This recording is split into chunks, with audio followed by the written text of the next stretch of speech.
thank you, and thank you. I'm Donna Edwards from Maryland's 4th Congressional District, actually just outside of the District of Columbia. And I'm just really grateful to be joined here with my colleagues on both sides of the aisle. The last I was in Cuba was actually with both Mr. Flake and Mr. Delahunt.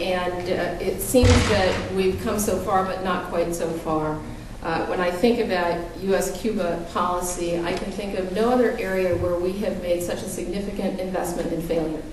A significant investment of 50 years of failure. Failure for families, failure for Cubans, failure for Cuban Americans, and failure for all Americans. And so that's why I'm a supporter and sponsor of this legislation that would end all travel restrictions for all Americans with respect to Cuba.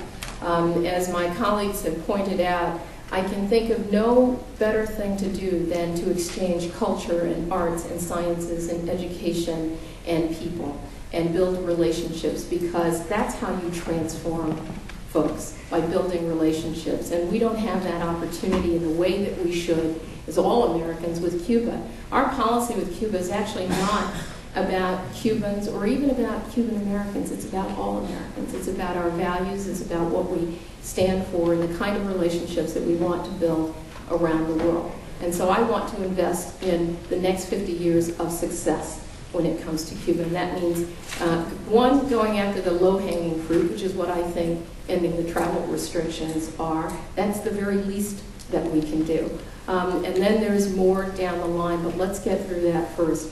I would say also, when I talk to people in my congressional district, they already believe that we can travel to Cuba. They may not have done it and they may want to do it, but they already believe that we can travel to Cuba.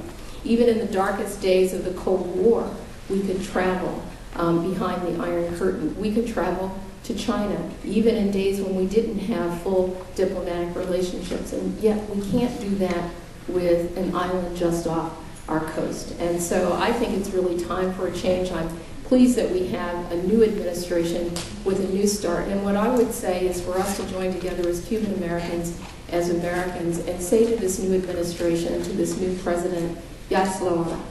Thank you.